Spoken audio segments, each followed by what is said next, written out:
Mr. 726, I hope you follow me. Mr. 726, I hope you follow me. Mr. 726, I hope you follow me. Mr. 7.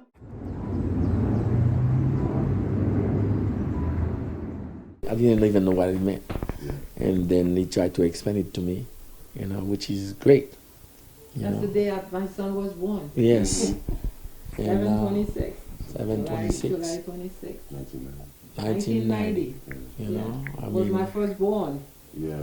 Yes. That I was crazy when I had Olivier. And crazy. They cursed me that morning because I went to sleep. That's true. I was crazy.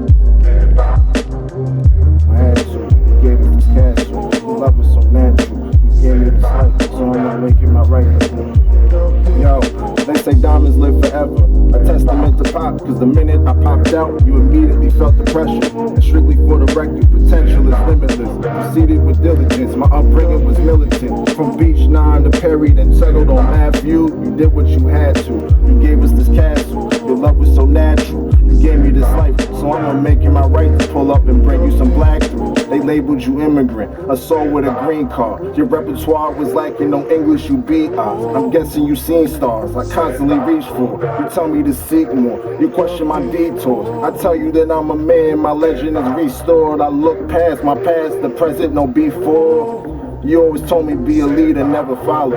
Well good, cause you're a tough act to follow.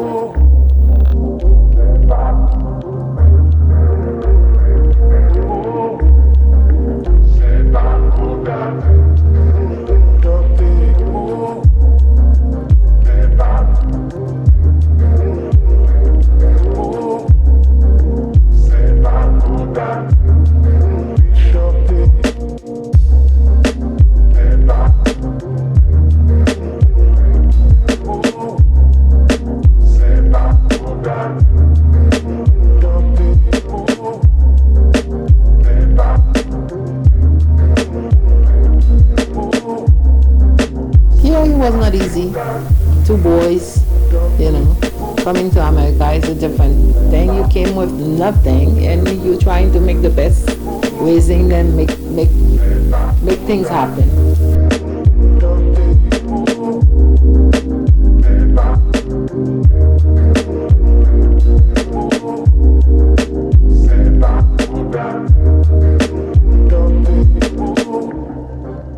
To see a difference.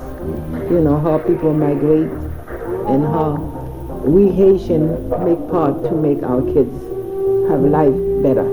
What's going on? My name is Matt Francois with Since 91 representing 726. We're here with Mr. 726 himself. Introduce yourself and tell us how 726 came about. Well, my name is Olivier Laurent. I'm from Amityville, New York.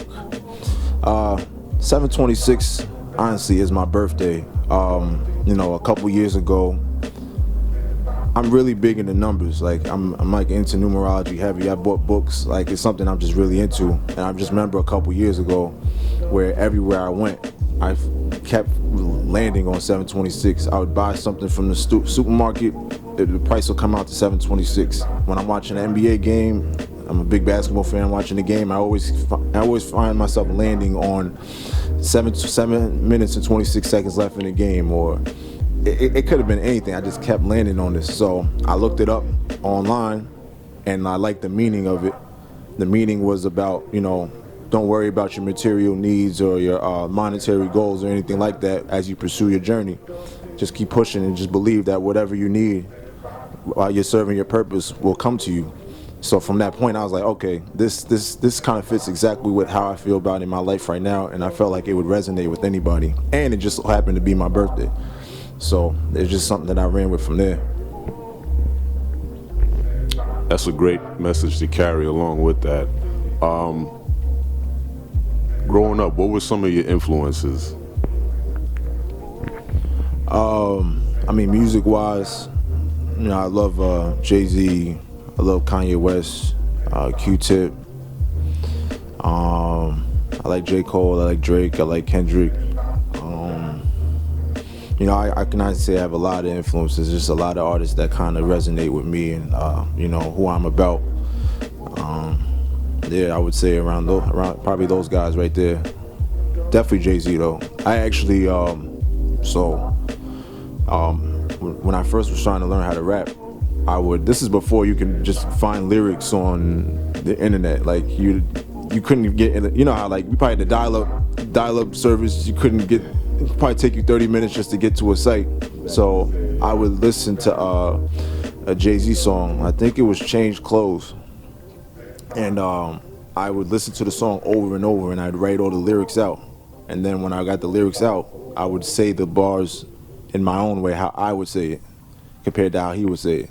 So that's kind of how I went about it. I did that with him. I forgot to add Lloyd Banks. Lloyd Banks is probably somebody that actually really got me into music. Like when it comes to my generation, my era, like around 03, 04, like Lloyd Banks was probably the best rapper alive, in my opinion.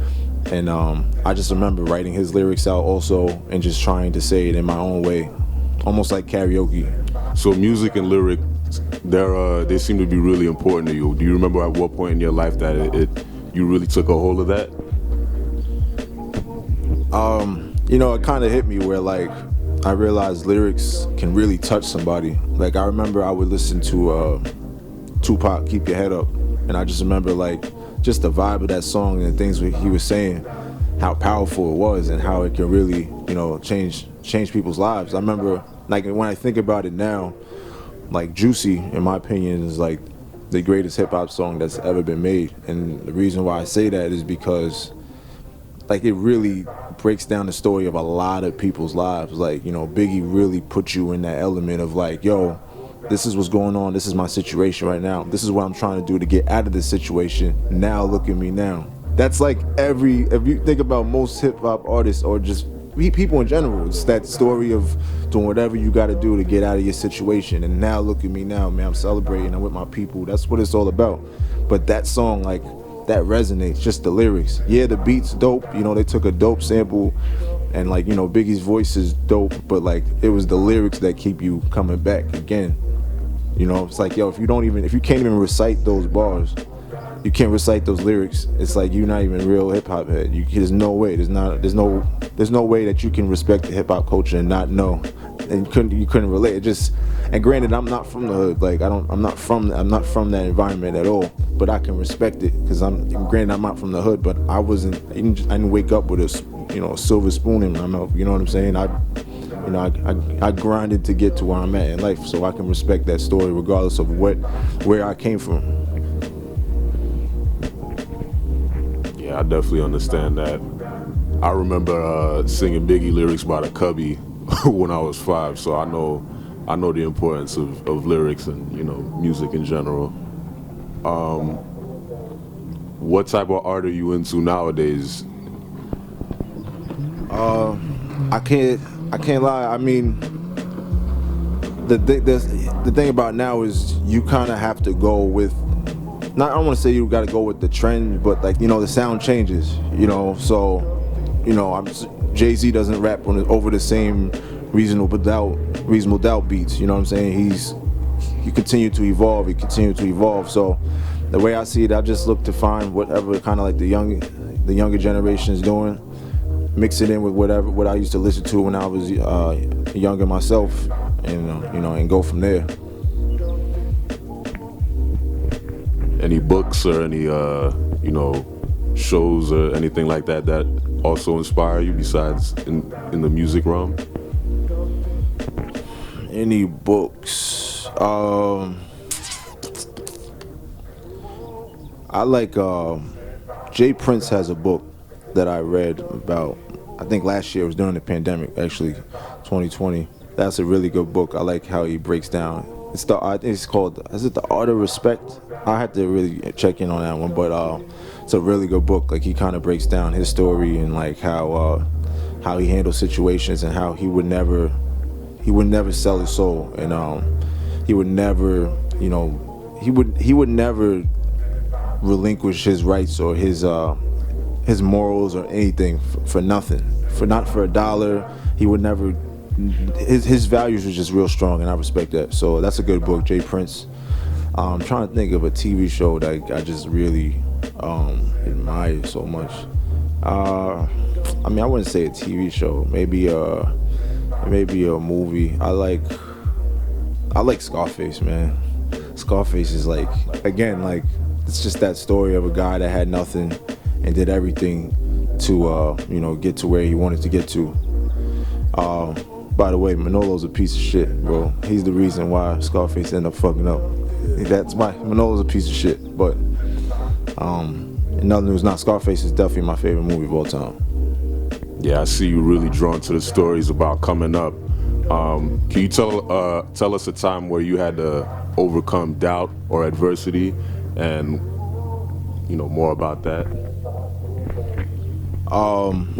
Okay, so I played college basketball at St. Joseph's College.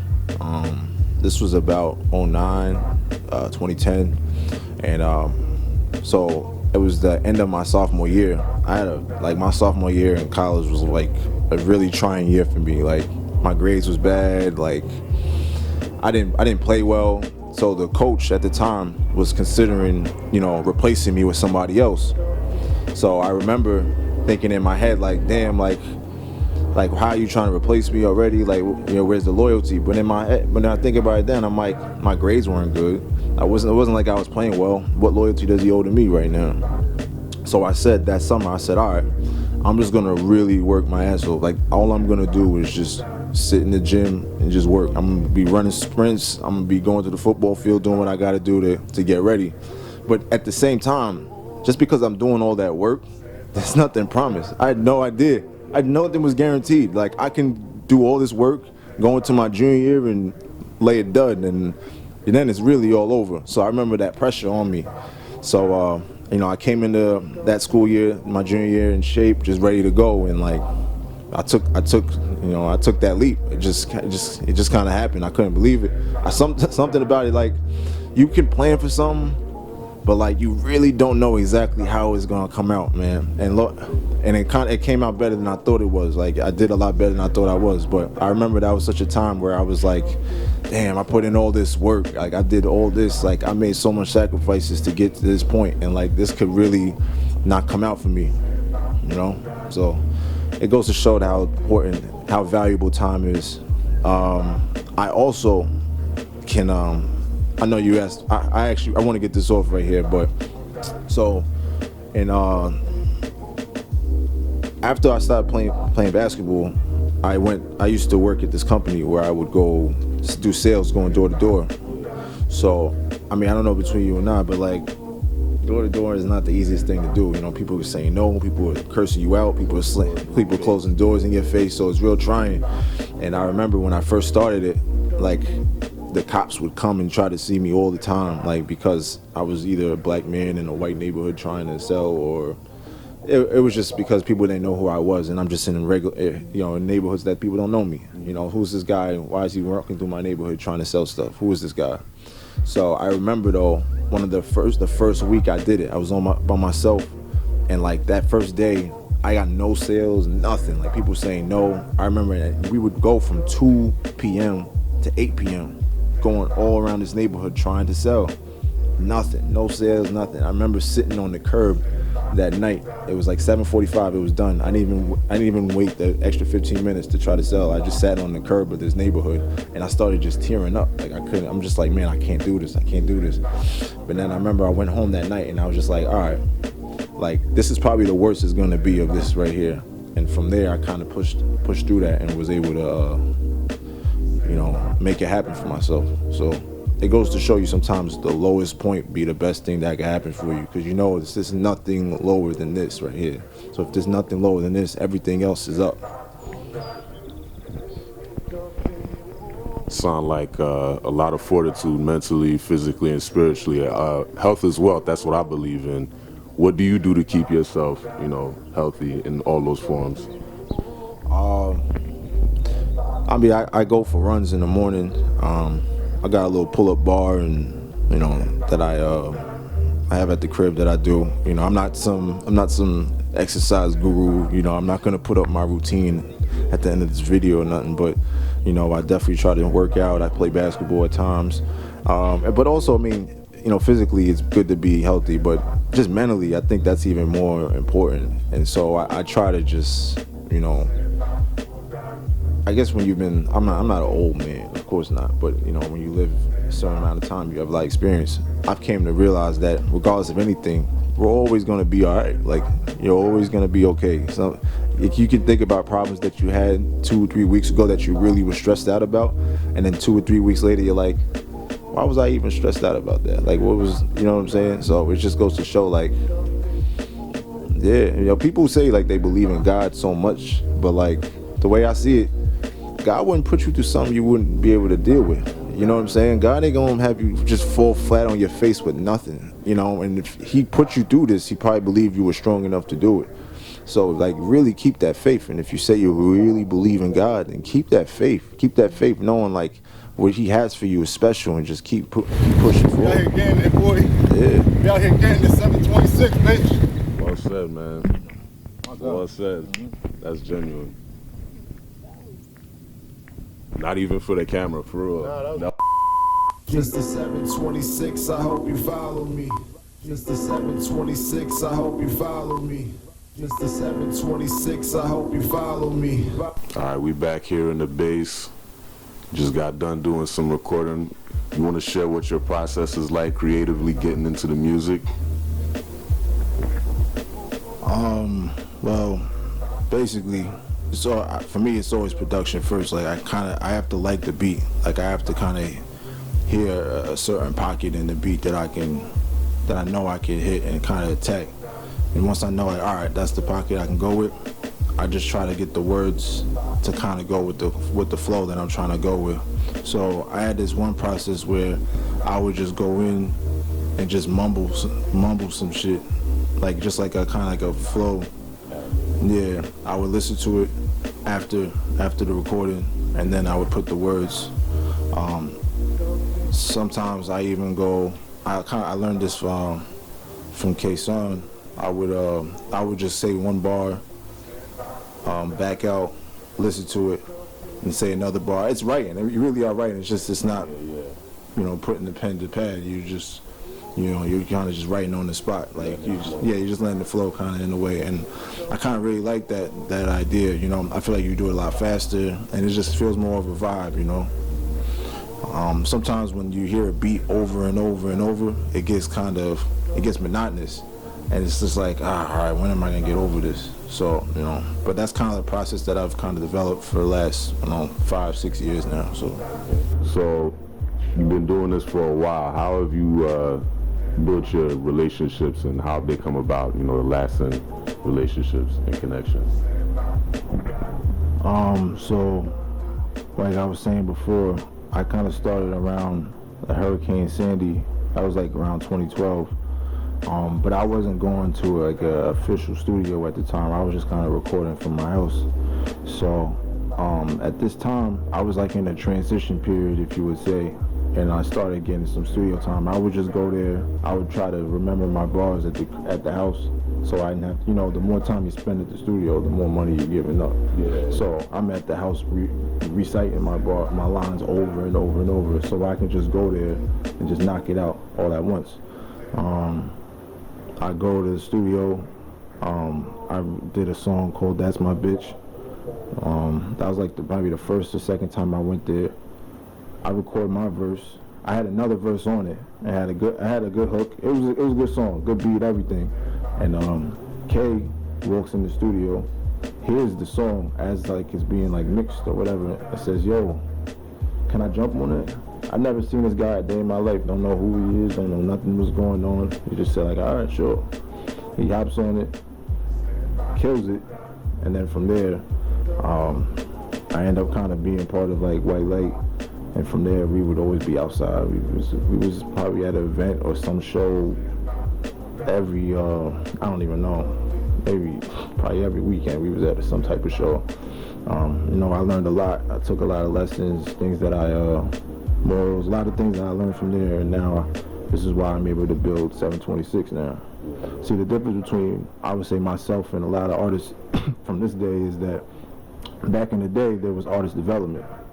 So you would kind of have to, like, it's like you being, you're not a gang, but like there's some type of initiation. You gotta get punked a little bit. You gotta like get your chest poked in a little bit. So like, you know, what you have is what's earned. These days, people just are recording from their house. They're not being developed. Nobody's critiquing. Nobody's, you know, you might have some friends that are telling you, oh, that's some fire. Meanwhile, it's probably just straight trash. You know what I'm saying? So that's the difference I feel like with me and a lot of artists, that I had true artist development. I really went through the trenches. I was broken down and then built back up. Yeah. It's a completely different thing. So for now, with me, we're doing the 726 thing, I could take those same lessons that I have and instill those in people that come underneath me. That's a great way to be, you know, distinct in today's music. I want to ask you about what keeps you grounded, what keeps you, you know, leveled while you're doing all this recording for yourself and reaching out to others to help develop.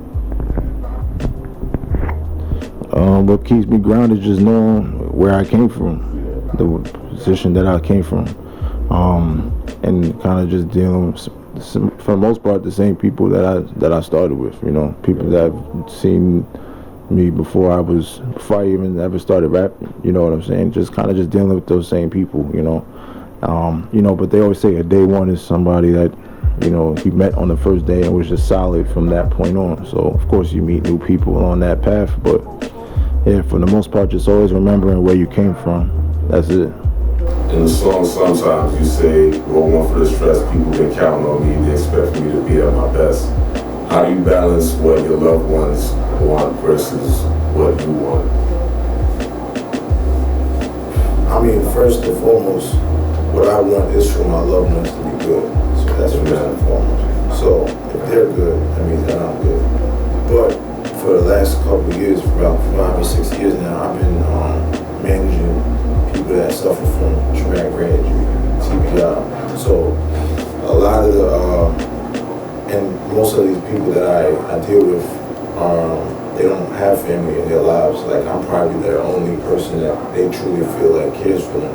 So a lot of the times when stressful moments come into my life, I cannot really dwell on it too long because I still have somebody calling me, depending on me to help them make a decision or help them pay their bills or help them just deal with a lot of stressful moments in their life. So I don't have that time to just be sitting there crying or letting it just, you know, kill me for hours on end and just doing things. I just don't have that time. Yeah, so in that song, when I say roll one for the stress, like that's, I guess you could say smoking is my way of kind of just dealing with that, being here, you know, being present in this moment, recording things like that. That's just kind of my way. That's my out from everything that I have to do. All right, I gotta ask you, where do you hope to see 726 go, and what does it mean to you?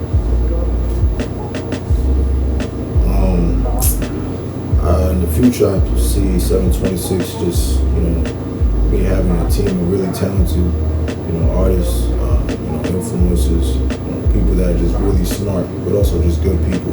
You know, everybody's making money, everybody's raising their families. Yeah, that's really all I want to see. You know, I definitely want to build a strong team. And I'm definitely on that way right now. Like everybody that I'm affiliated with, you know, we're all a team. You know what I'm saying? From everybody that knows that they're affiliated with me, we're a team. If there's anything that they want to ask me, it's not a problem, of course. I mean, what 726 really is to me is faith. 726 is hope. 726 is saying, yeah, I might be like this for now, but who knows what's going to happen a year from now, 2 years from now, 3 years from now. You really don't know. It really just takes one phone call conversation. It takes one person that you meet sometimes. I mean, to think about, like, even meeting you, like, right, you know what I'm saying? You met me, but did you think that you were going to know me and still be affiliated with me years later on now?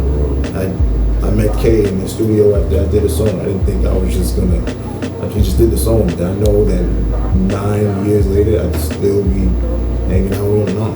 So it just goes to show you, it's just that faith, it's just that hope and knowing that stop worrying about your money, stop worrying about the material things that you have, stop worrying about social approval and social media, all that stuff. Just keep grinding on your purpose, keep going for what you want, because it'll happen.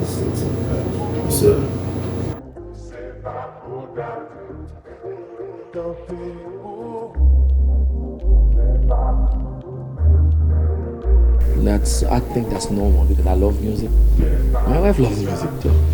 But I always wanted to be a musician myself. And I remember when he was playing on his trumpet, I always tell him that keep it going, keep it going. I never done that. We sent him to piano lesson, and I was impressed when I was singing Haitian music, and he wrote it down, and presented it to me. And he took it to his teacher, and then everything was perfect. And the thing I always tell him that don't let that go because that's something that you have on you.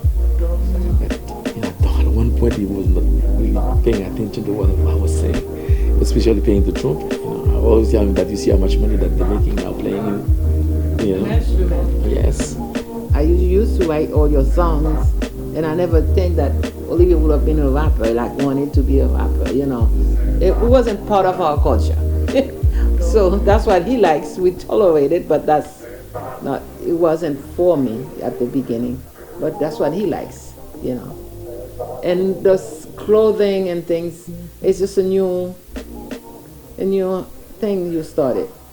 So hopefully that you will grow into you and you'll do better and do best with it, because anything you put your heart to and desire, it's gonna go. That's how I see it. If you want to think negative about it, it's never gonna make it better. You have to think positive, and even in one shirt, but we keep on going. You don't let it, don't stop, and you must have a continuation. I never got a shirt from that place. Oh, man. I've seen people with that, not me. I had to work for a sweatshirt. I took his sweatshirt. Nah, that's bloopers, man. The thing is,